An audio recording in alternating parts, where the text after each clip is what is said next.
로고스 셰플 주일 예배 CMM 중보기도에 오신 여러분들을 주의 이름으로 환영합니다. 이 시간 우리 함께 묵상 기도하심으로 주님께 예배드리겠습니다. 기도하시겠습니다. 내가 주의 성전을 향하여 예배하며 주의 인자하심과 성실하심으로 말미암아 주의 이름에 감사하오리니 이는 주께서 주의 말씀을 주의 모든 이름보다 높게 하셨습니다. 사랑해 주는 이 시간 주 앞에 나와 아버지께 겸손히 엎드려 주를 향하여 예배하며 주께 우리의 마음을 드리고자 합니다. 주의 성령께서 우리를 충만케 채우시고 우리 예배받기에 홀로 합당하신 주께서 이 예배를 온전히 인도하시고 주관해 주시옵소서. 예수 그리스도의 이름으로 기도하였습니다. 아멘.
이 시간 우리 합심해서 우리 하늘들을 위해서 합심기도 중보기도 하는 시간 갖도록 하겠습니다.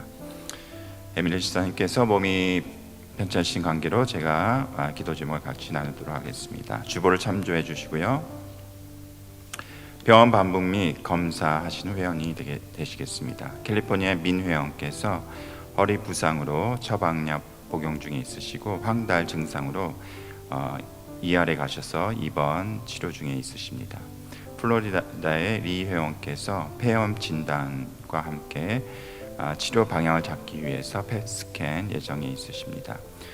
치료 중 혹은 치료 후에 있으신 회원이십니다. 캘리포니아의 안 회원께서 뇌종양 진단으로 치료 예정에 있으십니다. 캘리포니아 이 회원께서 혈압이 위험한 수치였는데 먼 타지에서 아무 일 없었던 것에 대해서 감사하셨습니다. 조지아의 김혜원께서 사마귀 치료와 기침 치료 후 이 기침 감기가 폐렴으로 되지 않도록 기도 요청하셨습니다. 뉴저지의 이혜원께서 목 디스크가 수술이 아닌 시술로 치료케 해주심에 감사드리며 빠른 회복이 있기를 위해 기도 요청하셨습니다. 뉴저지의 이혜원께서 횡문근 융액증이라고 근육통과 검붉은색 소변을 갖게 되는 질병인데요. 치료 중이시고 또 입원 치료 후에 퇴원하시고 회복 중에 있으십니다. 뉴욕의 정회원께서 대상포진 재발 치료 받으시고 왼쪽 고관절과 양 어깨 통증 치료 중에 있으십니다. 남편분을 사별하셨고 홀로 4명의 아이들을 키우고 계신데 속히 건강이 회복되어서 아이들 양육에 어려움이 없도록 위해서 기도해 주셨고 자녀들을 위해서도 기도 요청해 주셨습니다. 뉴욕의 림 회원께서 건강검진 중에 여성암을 발견하셨고 암 전문의를 만날 예정이 있으십니다. 텍사스의 정 회원께서 매일 두통, 통증 때문에 지친 상태인데 한국에 가서 두통의 원인을 찾아서 잘 치료받을 수 있도록 기도 요청하셨습니다. 워싱턴의 박 회원께서 대장암 진단을 받으셨고 치료 예정에 있으십니다. 지난 8월 25일부터 8월 31일 주간 의료비 나눔 보고해 드리겠습니다. 이 기간의 의료비 발생 전체 금액은 92만 9,108불 41센트였고 의료비 조정을 통해서 나누어진 금액은 28만 8,519불 68센트가 되겠습니다. 한 개인이 최고 의료비 발생 금액은 11만 2,104불 52센트였고 이 중에 의료비 조정을 통해서 의료비 나눔이 된 금액은 6만 2,287불 93센트였습니다. 오늘 함께 기도 제목 나눈 우리 환자들과 또 장기적으로 치료받고 계신 회원들, 또 암 치료받고 계신 분들 위해서 이 시간 합심해서 같이 중보기도 하도록 하겠습니다. 기도하시겠습니다. 사랑과 은혜가 충만하신 주님, 이 시간 통해서 우리가 중보하며 특별히 여러 가지 질병으로 인해서 고통을 통해서 고통받고 있는 우리 회원들이 아버지의 은혜로 말끔하게 치료를 받고 일어서기를 위해서 같이 중보하오니 아버지 기도 시간을 통해서 주님 역사하시사 우리 가운데 더 치료의 은혜를 허락해 주시기를 기도합니다. 특별히 암 치료받고 있는 회원들이 있으십니다. 아버지 여성암과 대장암과 폐암 치료로 아버지 치료 방향을 또한 정하고 치료 과정 가운데 있는 모든 회원들 주님 함께 해주시고 아버지 위로하사 그들의 아버지 연약한 질병으로 인해서 마음 또한 아버지 연약해지지 않도록 아버지 그 마음을 붙들어 주시고 강하고 담대한 마음을 주셔서 그 모든 치료 과정을 능히 이기게 하시고 치료 과정을 통해서 주님의 은혜를 경험하며 다시 일어설 수 있는 은혜를 허락해 주시길 기도합니다. 또 여러 가지 질병을 통해서 아버지 치료받고 있는 회원이 있으십니다. 황달 증상으로 입원 치료받고 뇌종양으로 고혈압으로 기침 치료로 목 디스크로 근육 통증으로 고관절로 아버지 두통으로 인해서 원인 모를 또 처음 경험한 이 모든 질병들 주님 아버지 불쌍히 여겨주셔서 저들 찾아와 주시고 모든 의료진 병원들 잘 만날 수 있도록 은혜 베풀어 주시고 인도하시며 잘 치료받아서 아버지께 감사케 하시고 영광 돌릴 수 있는 은혜를 각 아버지 회원들에게 허락해 주시길 기도합니다. 아버지 또한 그 삶의 고통과 또한 질병의 고통을 짊어져서 자녀를 위해서 기도하는 그 가정을 또 위로하시고 아버지 그 자녀를 기억해 주셔서 아버지 은혜로 잘 성장하고 아버지 주의 사랑을 경험할 수 있도록 주님 돌봐 주시길 기도합니다. 우리 사역자들도 한 분 한 분 기억해 주셔서 지금 또 코로나로 감기 증상으로 고통받고 있는 우리 사역자들 특별히 건강시켜 주시고 회복시켜 주셔서 건강한 몸으로 또한 주님을 섬기고 우리 회원들 섬겨 나가는데 삶을 통해서 영광 돌려 부족함이 없도록 아버지 보호하시고 함께 해주시옵소서. 우리 정인사님도 아버지 끝까지 잘 항암 치료 잘 받게 하셔서 건강한 몸 회복되어서 하나님께 영광 돌리며 주의 일을 끝까지 잘 완수할 수 있도록 그 길을 동행해 주시길 원합니다. 오늘 말씀 전하실 목사님께도 지금 함께 해주시고 성령 충만한 가운데 아버지 늘 아버지 구름 기둥과 불 기둥으로 지키시고 인도해 주셔서 아버지의 귀한 아버지 사역들 감당하는 데 부족함이 없도록 늘 목사님 사모님 붙드시고 늘 함께 하시고 동행해 주시옵소서. 감사하고 이 모든 말씀 예수 그리스도의 이름으로 간절히 기도하였습니다. 아멘. 하나님의 말씀 마가복음 3장 31절에서 35절 말씀 되겠습니다. 마가복음 3장 31절에서 35절 말씀을 우리 한 목소리로 봉독하시겠습니다. 그때 예수의 어머니와 형제들이 와서 밖에 서서 사람을 보내어 예수를 부르니 우리가 예수를 둘러 앉았다가 여짜오되 보소서 당신의 어머니와 형제들과 누이들이 밖에서 찾나이다. 대답하시되 누가 내 어머니이며 형제들이냐 하시고 둘러앉은 자들을 보시며 이르시되 내 형제와 내 어머니와 내 형제들을 보라. 누구든지 하나님의 뜻대로 행하는 자가 내 형제요 자매요 어머니이니라. 아멘.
누가 내 어머니며 동생이냐, 이 말씀을 오늘 좀 생각해 보려고 합니다. 예수님께서 전무후무했던 그런 이적을 통해서 이스라엘 백성들을 위로도 하면서 때로는 굶주림을 채워주시기도 하고 온갖 질병을 다 고쳐주시던 이런 상황에서 인기가 대폭발을 합니다.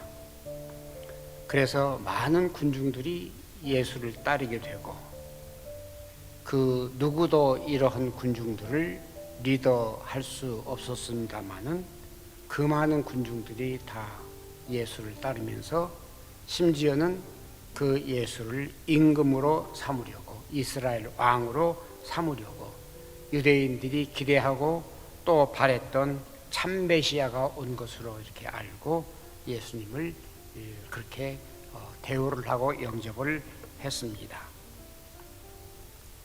사실 물고기 2마리, 떡 5덩이로 남자만 5,000명을 먹이고 그 이외에도 수많은 이 환자들을 고친 이 사역을 직접 눈으로 보면서 많은 사람들이 그러한 마음을 품지 아니했다고 하면은 이상할 것입니다. 그래서 당시 이스라엘 백성들이 그 예수님을 대환영을 하면서 이스라엘 왕으로 세우려고 했습니다. 이쯤 되었을 때에 예수님께서 그가 오신 목적과 그가 하셔야 될 그 사명을 알리기 위해서 말씀을 전합니다. 그 말씀을 전할 때에 먹고 마시고 그리고 병고침을 받을 때는 참 즐겁고 좋았습니다마는 예수님께서 생명의 말씀이라고 하늘의 말씀이라고 이렇게 긴 설교를 하실 때는 아마 오늘도 긴 설교를 들으면 사람들이 지루해하듯이 그 백성들도 그랬는지 모릅니다. 그런데 일반 그 율법사들이나 혹은 다른 그 서기관들이 전하는 이러한 이야기보다는 예수님의 말씀은 좀 이상했습니다. 어떤 게 이상했는가 하면은 천국 복음을 전하신다고 하면서 그 많은 군중들 앞에서 그 대인기를 끌던 그런 상황에서 그 백성들에게 내가 생명의 떡이라, 아주 이상한 말씀을 하기 시작합니다. 많은 사람들이 갑자기 이상하게 생각했을 것입니다. 아니, 저 사람이 뭔데 자기가 스스로 생명의 떡이라고 그래? 그러면서 수근거리기 시작합니다. 그러면서 오늘 본문에도 있듯이 나는 하늘에서 내려왔다. 아마 그 당시 사람들도 어느 한 사람이 나서서 갑자기 내가 하늘에서 내려왔다 하면은 이상하게 여기겠습니다만은 오늘날도 아마 우리도 이상하게 여겼을 것입니다. 가령 제가 여기 서서 내가 하늘에서 내려왔습니다, 이런 분에게 설교를 하면은 여러분이 믿으시겠습니까? 더 이상한 말씀을 하시는데, 인자의 살을 먹지 않고 인자의 피를 마시지 아니하면 너희 속에 생명이 없다. 얼마나 이상하고 낯설은 얘기입니까? 아니, 자기가 피를 흘려가지고 그것을 마시게 한다? 자기 몸을 산산조각 내가지고 그것을 생으로 먹게 한다? 여러분 생각해 보시기 바랍니다. 가령 어떤 사람이 나타나서 자기 몸을 짜서 피를 마시게 한다고 하면 그거 믿으시겠습니까? 자기 몸을 산산조각 잘라서 그것을 먹게 한다고 한들 그것을 먹을 사람이 있겠습니까? 아마 나부터도 그때는 반항을 했을 것입니다. 아니, 지가 무엇인데 지 피를 마시라고 그래? 지가 무엇인데 지 살을 뜯어 먹으라고 그래? 이렇게 반항할 수가 있을 것입니다. 유대인들은 우리나 똑같이 그 상황에 반항을 합니다. 아니, 하늘에서 내려왔다니, 우리가 제 부모들을 뻔히 아는데 아버지는 요셉이고 어머니는 마리아야. 우리 동네에 같이 사는데 어떻게 해서 지가 하늘에서 내려가느냐. 반발을 살만하죠. 이렇게 유대인들 예수님을 반항하고 예수님을 심지어는 잡아 죽이려고까지 하는, 자, 이렇게 온갖 사실은 모략과 중상이고 어디에 비하면 진리에 비하면 그렇다 그 말입니다. 그러나 그 사회적 상황에 봐서는 어떻게 보면은 유대인들, 바리새인들, 서기관들이 옳았을 줄 모릅니다. 그러나 그네들은 참 진리를 몰랐기 때문에 그런 줄 압니다. 그래서 예수를 잡아 죽이려고 그러고 예수를 온갖 비난하고 그랬습니다. 그랬을 때에 가장 그 모습, 그런 대상, 그 예수를 보호하고 또 그 상황에서 모든 사람 앞에서 그 예수를 가려줄 사람이 누구겠습니까? 가족 아니겠습니까? 그런데 이 바리새인들 혹은 유대인들이 예수를 배척하는 것도 지금 큰 문제입니다만은 그런 상황에 가족들이 합세를 합니다. 그래서 그 가족, 어머니와 동생과 그 자매들, 여러 형제가 있었다고 합니다. 이런 형제 자매들, 어머니까지 와서 예수를 잡아가려고 합니다. 성경에서 보는 대로 예수의 친족들이 예수님의 그 모든 상황을 듣고 나와서 그를 붙들러 나오니 그 다음에 가관입니다. 예수가 정신 나간 미친 병자라고 했기 때문에 잡으러 왔다 그럽니다. 여러분 생각해 보시기 바랍니다. 여러분 자신이 외부에서 모략과 중상과 온갖 비난을 받을 때에 여러분 가족 중에서 여러분 가장 가까운 사람, 여러분을 변호하고 막아줘야 될 그 대상까지 그 상대자들과 합세를 한다고 할 때에 여러분들의 가슴은 어떻겠습니까? 가장 믿을만하고 가장 신뢰하고 의지하던 그 대상까지 배신, 배반을 한다고 하는 것, 얼마든지 있을 수 있는 일이 아닙니까? 그래서 오늘 본문에 보면은 이 어머니와 형제들이 나와서 예수를 이제 데려가려고 합니다. 왜? 더 이상 가족 망신시키지 않고, 더 이상 비난받지 않고, 더 이상 미친 짓 못하게 하려고. 여러분 옳지 않습니까? 얼마든지 그때 상황으로 봐서는 이 가족들이 옳았습니다. 어떻게 자기가 하늘에서 내려왔다고 군중들 앞에 서서 얘기를 하며, 어떻게 자기의 피를 흘려서 살을 뜯어서 먹이게 하고 그것이 없으면 생명이 없다고 하니 그게 비난받을 만하지요. 그래서 지금 직접 예수 앞에 나서지 못하고, 왜? 군중들이 그때만 해도 둘러싸여 있었으니까 먼 발치에서 예수님께 사람을 통해서 인편으로 전달을 합니다. 그때에 그 사람이 예수께 와서 말을 합니다. 선생님, 지금 밖에서 예수님의 어머니와 형제들이 와서 예수님을 좀 보자고 합니다. 아마 그런 줄 압니다. 아마 그 전달하는 사람은 예수님이 아직까지는 인기가 있어서, 그래서 모여있는 군중들 아니기 때문에 아마 예수님도 반가워서 어서 모셔라, 우리 어머니와 우리 형제들을 모셔라, 이렇게 할 줄로 생각했을지 모릅니다마는 예수님의 대답은 의외였습니다. 누가 내 어머님이요, 누가 내 형제들이냐? 말하자고 하면은 나는 그런 어머니 없고 나는 그런 형제 없어 라고 하는 냉정하고 냉혹한 예수님의 표현이었을 것입니다. 그리고 앞에 둘러 앉은 사람들 향해서 내 어머니와 내 형제와 자매를 보라, 바로 여기에 있는 이분들이 나의 어머니와 나의 형제와 자매들이다, 이렇게 말씀을 하십니다. 왜 그랬을까? 누가 내 어머니이며 내 동생들일까?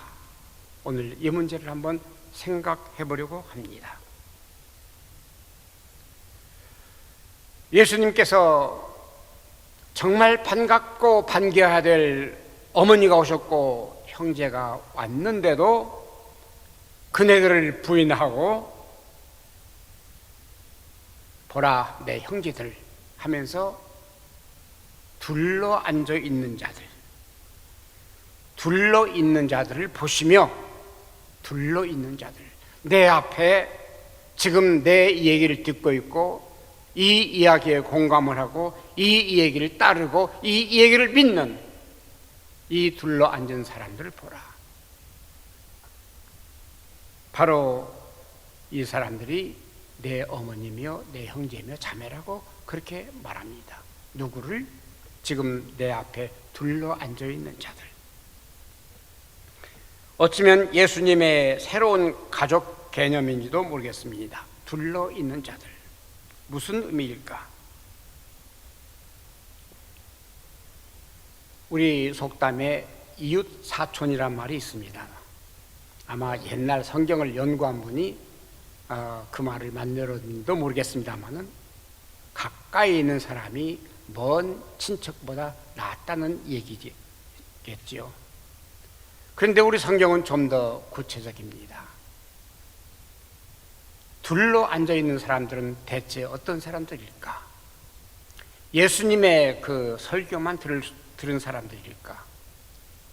예수님 그냥 옷자락 뒤를 따르는 그런 사람들이었을까? 떡과 그리고 음료수를 마셔서 거기에 취해 있는 사람들일까? 저는 그렇게 보지를 않습니다. 적어도 지금 예수님 발 앞에 앉아 있는 그 둘러 있는 사람들은 지금 밖에서 한참 예수를 모략하고 중상하고 그리고 예수를 못 잡아 죽여서 애걸복걸하는 그 대상들과는 달리 비록 밖에서는 예수님을 미친 짓 한다고 하고 정신 나간 인간이라고 비난을 한다 하더라도 예수 지금 둘러 있는 그 사람들은 예수님의 그 사역에 충분히 공감을 하고 남들은 미쳤다고 하지만은 아니야 우리 예수는 진리야 라고 증언할 수 있는 증거인들이라고 저는 믿습니다. 아무리 내 자녀라 할지라도 그 자녀가 부모의 아니 혹은 가장 가까운 친척일지라도 그 친척이 만약에 예수가 하는 일을 이해하지 못하고 그리고 많은 사람들과 함께 박수를 치며 춤을 추며 미쳤다고 혹은 정신 나간 인간이라고 할 때에 그게 내 가족이 되겠습니까? 아니죠. 적어도 내 쓰라림과 내 고통과 그리고 내 그 어려움에 함께 동참해서 함께 걸어 나갈 수 있는 사람이 먼 데에 있는 바깥에 있는 내 아들이나 내 자녀나 누구보다도 그 사람이 내 어머니요 내 형제요 자매라고 할 수 있는 줄 믿습니다. 믿지도 않고 관심도 없는 내가 난 자식들이라도 하나님께서 맡기신 이 사명에 동조하지 못하고 그리고 여기에 다른 이해를 한다고 할 경우에는 그것은 아무리 내가 난 자식이라도 필요 없다는 얘기입니다.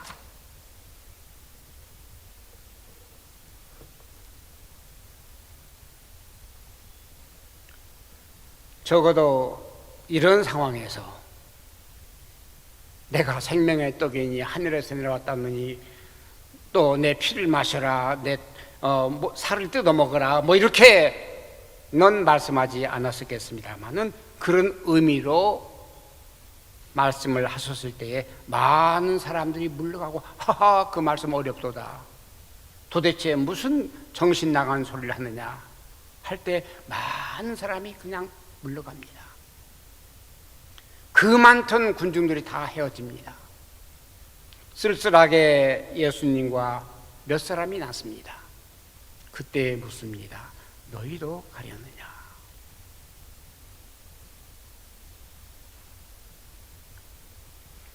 그 중에 한 사람이 안 남더라도 지금 예수님께서 세상에 오셔서 하셔야 될 그 사명을 그치겠습니까? 저는 그렇게 생각하지 않습니다.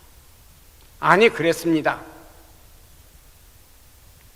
골고다에서 십자가를 치실 때는 그 사랑한다고 하던 목숨을 바치겠다고 하던 그 제자들 단 한 사람이라도 남았습니까?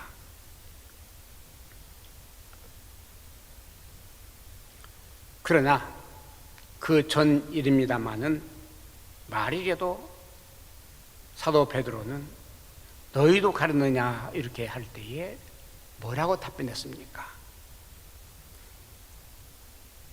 영생의 말씀이 주께 있사오니 우리가 누구에게 가오리까? 이렇게 답변을 합니다. 적어도 지금 둘러 앉아 있는 사람들 중에는 정말 그 죽음 앞에서 피할 망정 예수님을 끝까지 따를 수 있는 사람이라고 그렇게 믿은 줄 압니다. 그 둘러앉은 사람들이 도대체 어떤 사람들이래? 저는 그렇게 믿습니다. 예수님이 즐거울 때나 예수님이 슬픔을 당할 때나 예수님이 혹은 어떠한 희락을 느낄 때나 예수님께서 때로는 슬픔을 느낄 때나 예수님의 희비애락에 함께 참여할 수 있었던 사람, 그러기에 그네들은 예수님과 함께 동행할 수 있는 사람이라고 믿습니다. 그네들은 최소한도 마지막 예수님을 부인을 할 망정 그 당시에는 그 예수님의 그 뜻을 아는 사람이라고 저는 믿습니다. 적어도 그 알았다기보다는 그 알고 거기에 그 공감할 수 있는, 다른 사람들은 미쳤다고 합니다마는 그래도 예수님의 입에서 나오는 그 말씀을 진리라고 믿을 수 있었던 사람, 앞에 앉아 있는 사람이라고 믿습니다. 그리고 비록 나중에는 예수님을 잠시 부인했다 할지라도 그러나 예수님을 골고다에까지 동행할 수 있었던 그 사람, 그리고 하나님의 뜻을 함께 행하려고 노력하고 애쓰던 그 사람들, 적어도 예수님 발 앞에 모여있던 사람들이라고 저는 그렇게 믿습니다. 그래서 예수님께서 누가 내 형제며 내 부모며 내 가족이냐 할 때에 예수님께서는 누구든지 하나님의 뜻대로 행하는 자가 내 형제요, 내 자매요, 내 어머니라고 담대하게 그리고 강하게 말씀을 하십니다.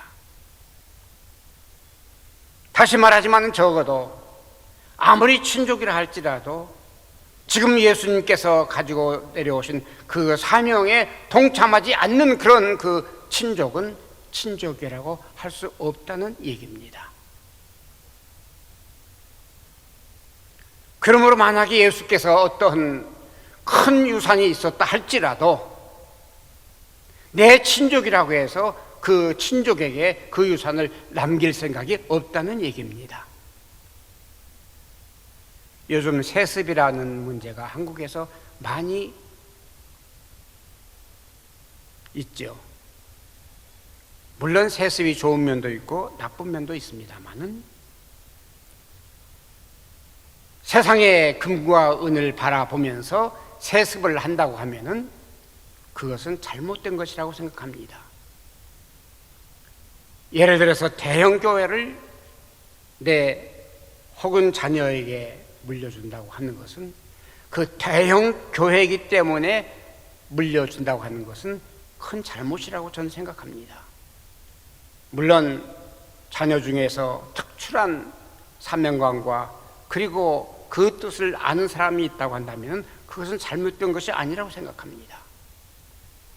그런데 자기가 하던 일이 그냥 딴 사람에게 주는 것이 아까워서 그래서 그것을 자격도 없는, 관심도 없는, 그리고 뜻도 공감하지 않는 친족에게 그걸 맡긴다? 이것은 잘못된 것이라고 생각합니다.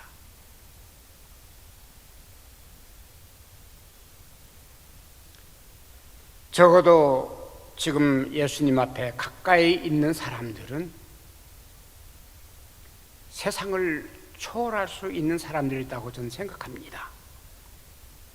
다시 말해서 세상을 초월했다고 하는 것은 가진 소망을 세상에 두지 않고 하늘에 두었다는 사실입니다.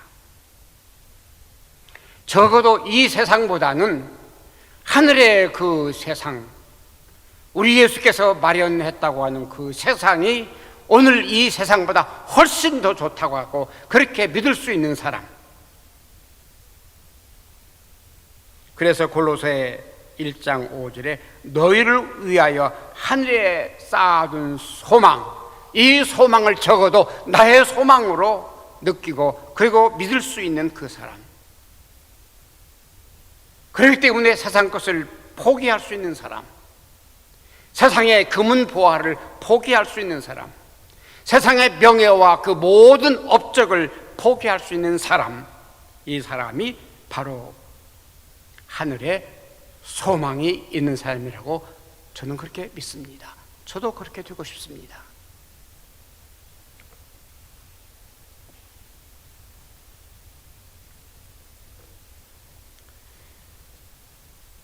다윗은 그렇게 고백을 합니다. 시편 39장 7절에 있는 말씀, 주여 내가 무엇을 바라리요? 내가 무엇을 바라리요? 나의 소망은 오직 주께 있나이다. 나의 모든 소망은 세상에 있지 않고 오직 주께 있나이다 라고 고백할 수 있는 사람, 아니 그렇게 믿을 수 있는 사람, 이런 사람이 지금 예수님 발 앞에 둘러 앉아있는 사람이라고 있습니다. 그렇기 때문에 예수님께서 바로 내 형제요 자매요 내 친족이라고 할 수 있는 사람,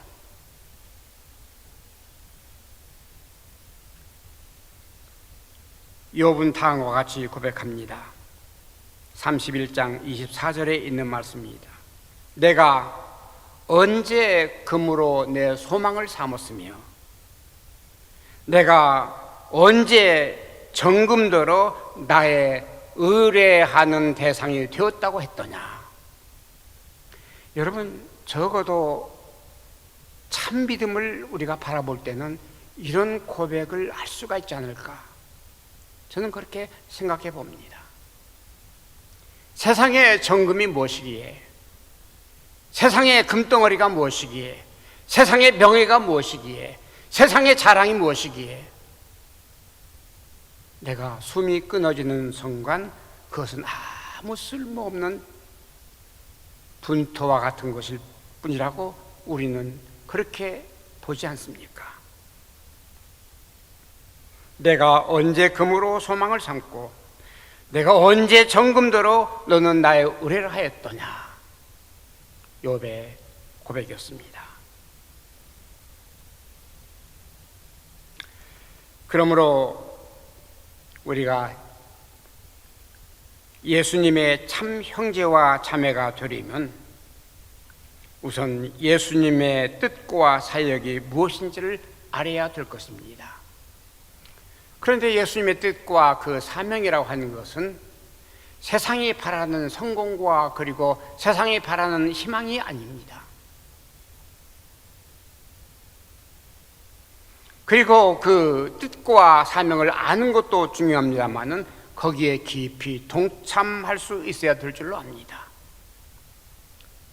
예수님께서 임금으로 환영받고 추대받고 했을 때도 함께 하는 것 중요하지만은 예수님께서 배반당하고 만인 앞에 비난거리가 되었을 때에도 함께 할 수 있는 그 사람, 다시 말합니다마는 희비애락을 함께 할 수 있는 사람, 누구와? 예수님과.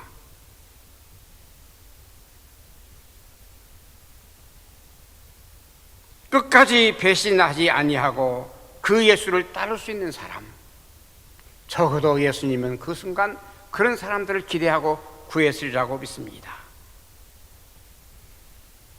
그리고 너희도 가렸느냐고 이렇게 물을 때에 적어도 우리는 진리가 주님 앞에 있기 때문에, 참 진리가 주님 앞에 있기 때문에 내가 어디로 가오리까?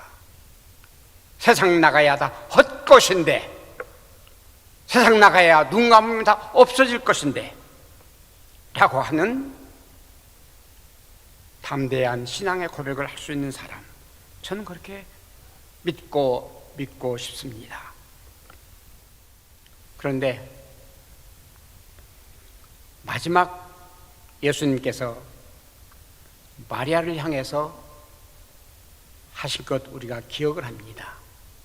그렇게 냉정하시고 심지어는 포도주를 부탁하셨을 때도 어머니란 말 하지 않고 여자여 나는 내 때가 되지 아니했습니다 라고 냉정하게 거절하시던, 그러면서도 순종하시던 그런 것들을 우리가 기억을 합니다. 동시에 바로 그 마리아에게 어머니여 라고 부릅니다. 그리고 제자들에게 그 어머니를 맡깁니다. 왜 그랬을까? 그렇게 냉정하시고 심지어 미쳤다고 예수님을 잡으러 온 그 어머니였는데 왜 그랬을까? 저는 그렇게 생각합니다. 그 어머니가 그때는 마음에 깊이 뉘우치고 내 아들이 참 감사합니다.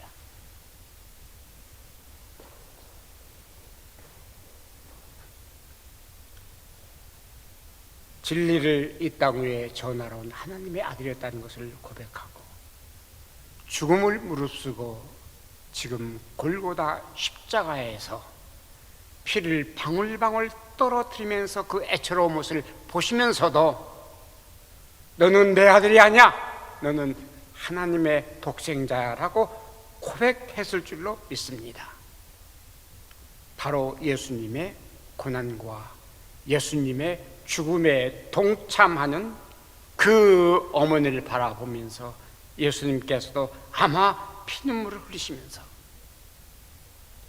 요한아 내 어머니야 라고 마지막 유언을 하신 줄 믿습니다.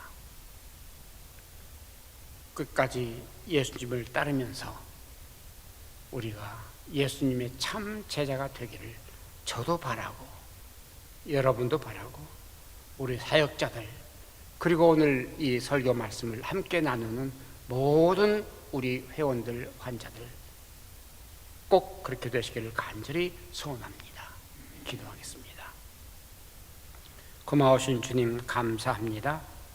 오늘도 주님의 참 형제와 자매와 모친 되는 이 말씀을 가지고 생각해 보았습니다.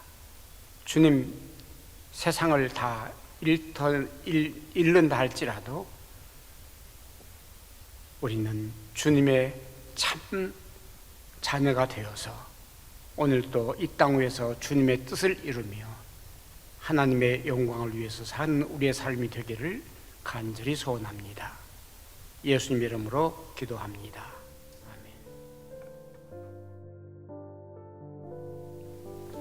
아멘. 이 시간은 우리 하나님께 봉헌하는 시간입니다. 우리 드려진 헌금을 위해서 같이 봉헌 기도하도록 하겠습니다. 사랑의 주님, 이 시간을 통해서 주님께 봉헌합니다. 우리가 물질을 통해서 우리 마음을 또한 주님께 드리며 주님께 예배합니다. 주께서 주신 것들이 우리의 소유가 아닌 하나님께서 맡기신 것들로서 우리가 정직이로서 삶을 주님께서 의탁하셨는데 귀하게 잘 이 땅에서 정직의 삶을 살 수 있도록 은혜를 베풀어 주시고 또한 주께서 베푸신 모든 것에 감사하며 주님께 드리고 또한 나누는 삶을 온전히 감당할 수 있도록 은혜 더하여 주시옵소서. 감사하고 예수 그리스도의 이름으로 기도하였습니다. 아멘.